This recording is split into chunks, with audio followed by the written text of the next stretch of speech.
Plouf, plouf, c'est toi qui sortiras aujourd'hui.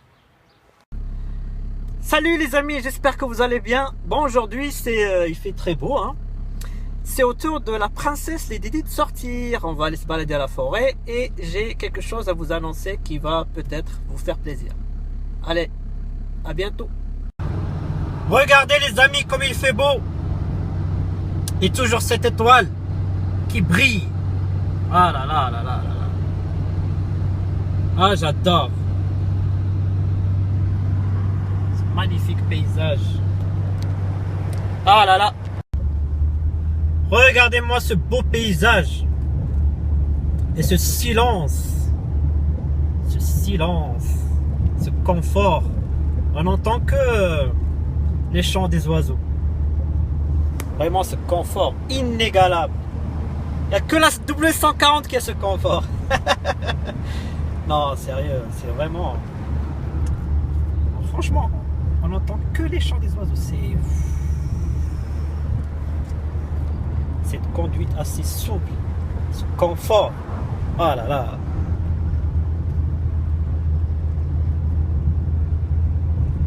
Cette étoile qui brille toujours. Le viseur.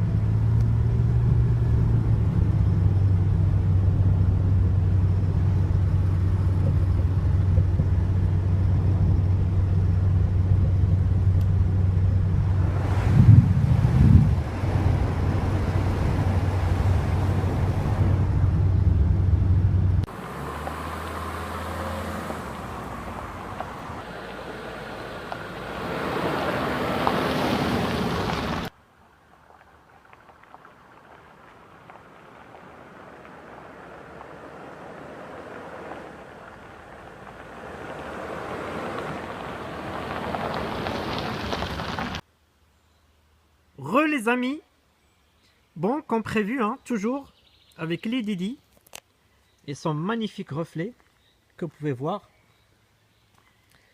C'est vraiment trop beau dans cette magnifique forêt. On n'entend que le chant des oiseaux. Il y a un silence. Donc j'ai installé comme prévu les flagpoles que vous pouvez voir. Donc j'ai redonné à Lady Di son prestige d'antan. Comme vous le savez, c'était une ex-voiture diplomatique. Et d'ailleurs, on le voit, hein, ça sautonnait. Déjà, à l'intérieur de la voiture, on voit quasiment rien. Tout est quasi teinté, surteinté. Et comme j'ai des vitres BK, donc on voit quasiment rien. Il faut vraiment s'approcher. Wow, ce reflet, moi j'adore. Eh les amis! Ah là là. Donc les flagpoles, moi, ils sont vraiment magnifiques, moi j'adore. C'est vraiment sympa. Ça donne vraiment ce côté prestigieux, diplomatique.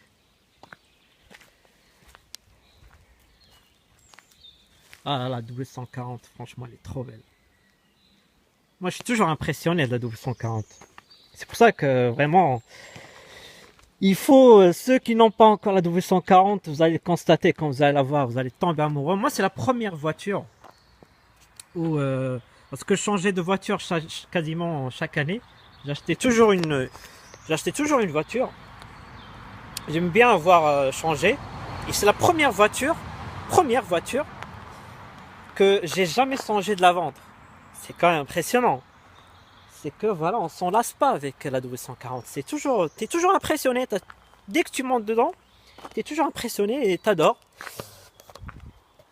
Et voilà, surtout maintenant, comme on est une communauté qui ne cesse de s'agrandir, et bien, ça ne fait qu'encore plus aimer la W140. Ah là, franchement, le reflet comme ça, moi j'adore, franchement. Par rapport aux vitres basiques, comme ça, le noir comme ça, Là, c'est vraiment... C'est la mafia, là. Eh, il y a quelqu'un à l'intérieur? Bon, on voit les petits drapeaux, quand même. Bon, alors, le sujet dont je voulais vous parler... T'as une belle moto qui passe, là. Oui, le sujet très important que je viens moi aussi de découvrir récemment sur une annonce que j'ai vue sur le Bon Coin qu'un membre a partagé dans le groupe d'une S600 française avec 34 chevaux fiscaux. Bon. Je me suis dit mais il y a une erreur quand même. Donc je cherche et il y a un membre aussi qui m'a mis sur la piste qu'il a aussi une S coupée avec 34 chevaux. Je crois qu'il a dit 33. Bref. Et là, je me suis dit, mais comment ça se fait tout ça? Bon, après j'ai cherché et j'ai trouvé la réponse. En fait, ce qu'il faut savoir, c'est que juillet 98, il y a une nouvelle formule de calcul de chevaux fiscaux. À l'époque, on calculait les chevaux fiscaux par rapport à la cylindrée, etc. Je ne vais pas rentrer dans les détails techniques. Mais après juillet 98, donc là, le taux de CO2 est rentré dans les paramètres de calcul. Et par conséquent, toutes les S600 immatriculées pour la première fois en France, très important, donc ont bénéficié de cette nouvelle formule et du coup, on tombe de 39 chevaux à 34, parfois 33. Ça dépend en fait de l'agent de la préfecture qui soit arrondi vers le haut ou vers le bas. Donc soit il te donne 34, soit il te donne 33. Ça n'a rien à voir, j'ai cherché par rapport aux différents modèles, enfin les 5 rapports, 4 rapports, ça n'a rien à voir. C'est le même taux de CO2. Donc, pour faire simple, pour éviter de payer la taxe dite voiture de luxe, il faut soit importer donc là, une W140 de l'étranger, en Allemagne par exemple, il est immatriculé en France, et là vous bénéficiez automatiquement de 34 chevaux ou 33. Donc vous n'allez pas payer les 2000 € de taxes. Voilà la bonne nouvelle. Et franchement, c'est vraiment un soulagement parce que moi, c'était vraiment un frein parce que je pense toujours que cette taxe est une hérésie qui ne rapporte absolument rien. Ça a été fait parce qu'il y avait une polémique quand l'ISF a été supprimé pour impôt sur l'immobilier, etc. Donc du coup, tout ce qui est yacht et voitures de luxe, etc. ont été sortis donc, des impôts, donc l'ISF. Et il y a eu un scandale, etc. Non, cadeau riche, etc. Blablabla. Et du coup, ils ont dit, ah tiens, on va taxer les yachts et tout ce qui est chevaux fiscaux à partir de 36. Bon, 500 € le chevaux fiscal. Or, le problème, c'est que tous les yachts, quasiment 99% des yachts sont inscrits et enregistrés à Monaco, dans les îles, etc. Et les véhicules qui ont plus de 36 chevaux, il n'y en a pas 100. Hein. C'est quelques modèles, Dodge Viper, etc. Rolls-Royce pur, la W140 et 600. Et bon, et apparemment, d'après ce que j'ai compris, c'est qu'ils sont en train de faire une évaluation des lois qui ont été votées avant. Et cette taxe n'a absolument rien rapporté, quasiment rien. C'est, je pense que c'est 300 000 €, je crois, un truc comme ça. C'est quasiment rien. Et par rapport au bonus-malus, là, le malus, il rapporte encore plus. Je crois que cette année, c'est plus de 500 millions d'euros qu'a rapporté le malus. Par rapport à cette petite taxe de rien du tout, enfin, c'est vraiment rien à rapporter. Donc, pour bénéficier de ça, donc, il faut une première immatriculation en France. Donc, importer une. Donc là, ils vont voir par rapport au taux de CO2. Moi, j'ai regardé quasiment. On va prendre le taux le plus haut, donc c'est 400 grammes par kilomètre. Et je crois que j'ai vu le taux le plus bas, c'était 360, 340. Enfin bref. C'est vraiment... si on part sur 400 grammes et 300 kilowatts de puissance, parce qu'ils calculent ça, c'est les deux paramètres qui permettent de calculer en fait le nombre de chevaux fiscaux, eh bien ça donne 34. Donc pas de taxes. Franchement, moi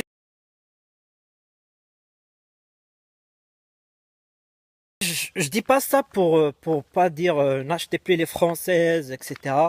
Non, il y a des françaises qui ont 34 chevaux, faut juste chercher. Et puis c'est tout, hein. Et après, si vous trouvez une française qui a 39 chevaux, bah achetez-la. 2000 euros, c'est quasiment. Voilà, quand on aime, on compte pas. Mais bon, moi, j'aurais du mal à payer cette taxe qui, je sais que ça va rien faire, ça va rien changer. C'est juste. C'est une hérésie, ça reste une hérésie pour moi. Donc non, pour moi, ça sera non. Je ne paierai pas cette taxe, point c'est tout. Je paie déjà assez d'impôts. Voilà, on contribue déjà assez. Et voilà, pour la passion, moi, non, c'est niet. Et du coup, bah voilà, c'était la petite bonne nouvelle pour moi, que je trouve bien, parce que de toute façon, toutes les belles S600 sont à l'étranger. Hein. Surtout en Espagne. Hein. En Espagne, on dit que ouais, y a pas, enfin, on dit toujours l'Allemagne, l'Allemagne. Non, en Espagne, il y a vraiment des belles S600 et belles W140 en général, avec des combinaisons très rares. Et en Espagne, c'est impressionnant. Moi, je pensais pas qu'on avait ça. Donc, pour résumer, donc première immatriculation en France, importer une W140 de l'étranger, en Allemagne par exemple. Et surtout, hein, c'est très simple. Moi, je crois que j'en ai acheté plus de 3.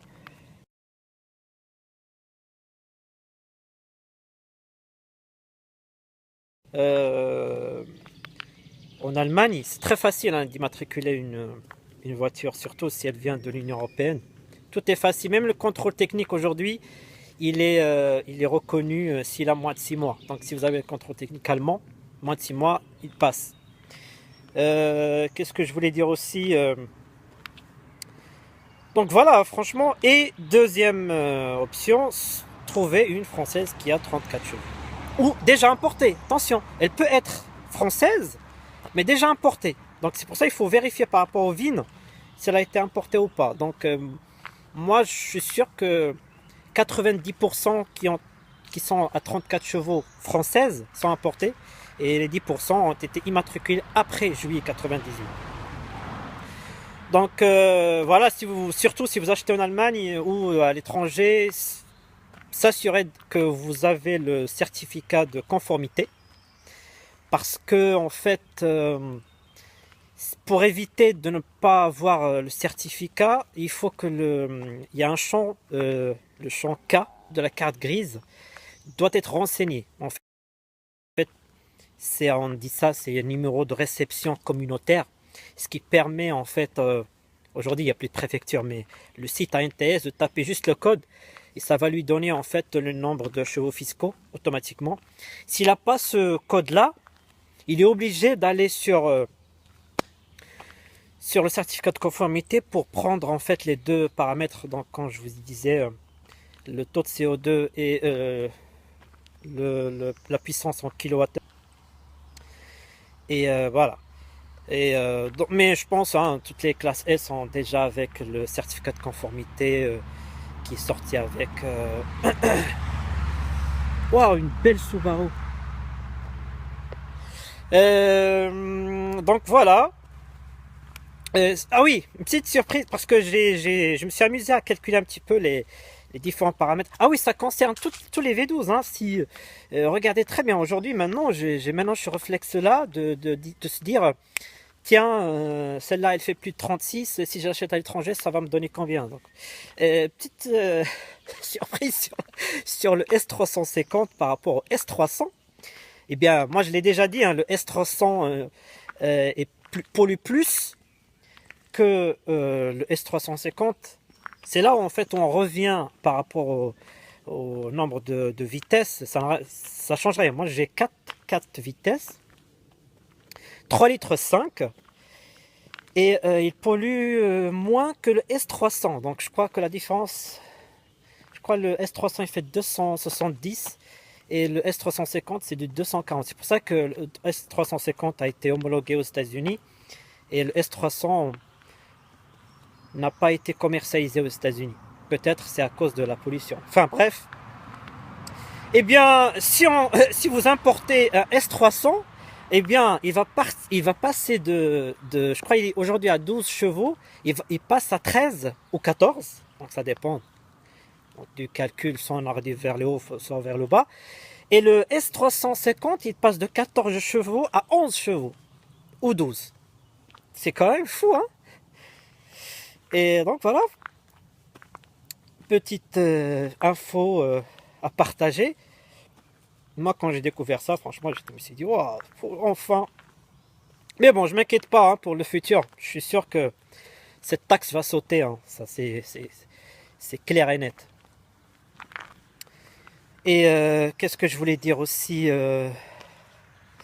Oui, si vraiment vous voulez importer une voiture en Allemagne, n'hésitez pas hein, à me poser des questions, etc. Moi, j'ai de l'expérience. Et je peux même aller avec vous. Hein. Moi, ça me dérange pas. Enfin, j'aime bien aller en Allemagne. C'est vraiment quelque chose que j'adore. Surtout acheter une voiture là-bas, c'est toujours exceptionnel. Surtout quand on prend l'autobahn. T'as 200, 220 et on te fait des appels de phare pour que tu te mets à droite. Parce que là-bas, ça fonce. Ah, voilà. T'as 220, le mec te double à 280, quoi. Et là-bas, et franchement, en Allemagne, vous vous occupez de rien. Parce que là-bas, en fait, c'est très... C'est vraiment le pays des voitures, quoi. Il y a même, ce qui m'a amusé, moi, la première fois que j'ai acheté une voiture là-bas, eh bien, il y a un drive. Il y a un drive, oui, il y a un drive. Parce qu'en fait, moi j'achète chez un professionnel, parce que moi, j'ai pas envie de m'occuper des papiers, etc. C'est lui qui fait tout à votre place. Et donc, il vous monte avec lui, tout ça. Et vous allez, il y a un drive, vous arrivez au drive, et vous prenez vos plaques, il donne les papiers, etc. Il paye. Il y a un drive, il sort les plaques, etc. Enfin, c'est comme si tu achètes un cheeseburger, quoi. C'est vraiment bien. Donc voilà, il met les plaques, etc. Go, vous payez, partez, quoi. Il n'y a pas de souci, vous venez en France. Là, il n'y a plus de préfecture, hein, il y a la NTS. Prenez en photo les justificatifs, certificat de conformité, hop, vous recevez votre carte grise en moins d'1 semaine. Voilà. Ah oui, petite précision très importante. Mais là, on n'est pas concerné parce que il s'agit des voitures de collection. Eux, les voitures de collection sont exonérées de ces taxes. Donc, si vraiment vous achetez une Rolls-Royce Spur ou je sais pas, mais qu'elle a plus de 30 ans, là, qu'elle a 50 chevaux fiscaux ou 180 chevaux fiscaux, bah, vous ne payez pas de taxes. Parce que exonéré. Voilà les amis, l'info que j'ai voulu partager et je pense que ça va vraiment faire plaisir à plusieurs personnes.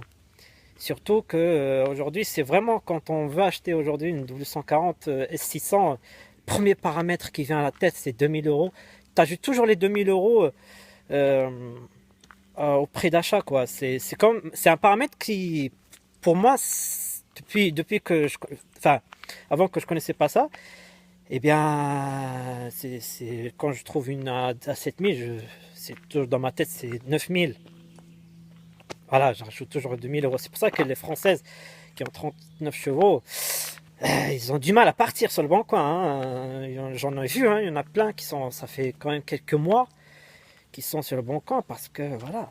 Et je pense que peut-être que les gens qui sont vraiment des connaisseurs, tout ce qui est administratif, etc., bah, ils font comme je vais faire, c'est-à-dire importer une. Ouais les amis. Bon, sur ce les amis, je vous dis à la prochaine vidéo. Et déjà merci beaucoup hein, pour vos retours, pour vos messages. Ça fait vraiment plaisir. Et moi j'aurais bien aimé faire plus de vidéos avec plusieurs voitures, présenter plusieurs Mercedes, 126, 116, même hein, les récentes. Hein. Moi j'aime bien les récentes. même si c'est pas des voitures qu'on peut collectionner soi-même ou conduire soi-même, mais bon, ça reste quand même des belles classes S. Et voilà, là, je vous dis à bientôt, là où je suis assis à la place de Lady Di, à qui, à chaque fois, petite pensée à elle. Je sais pas si vous avez vu, hein, récemment, il y a un musée, moi je connais bien ce musée aux États-Unis. Il fait tout ce qui est, par exemple, tout ce qui est accident, etc. Il fait des simulations, des reproductions, etc. Ils ont le Titanic, par exemple. Ils ont euh, euh, une simulation sur l'assassinat de Kennedy. Et il y a aussi un petit truc plus amusant là où Michael Jackson avait présenté son petit enfant où il a tenu avec ses deux bras, il a failli tomber le môme. Donc ils ont des petits trucs comme ça, tout ce qui est gore, tout ce qui est accident.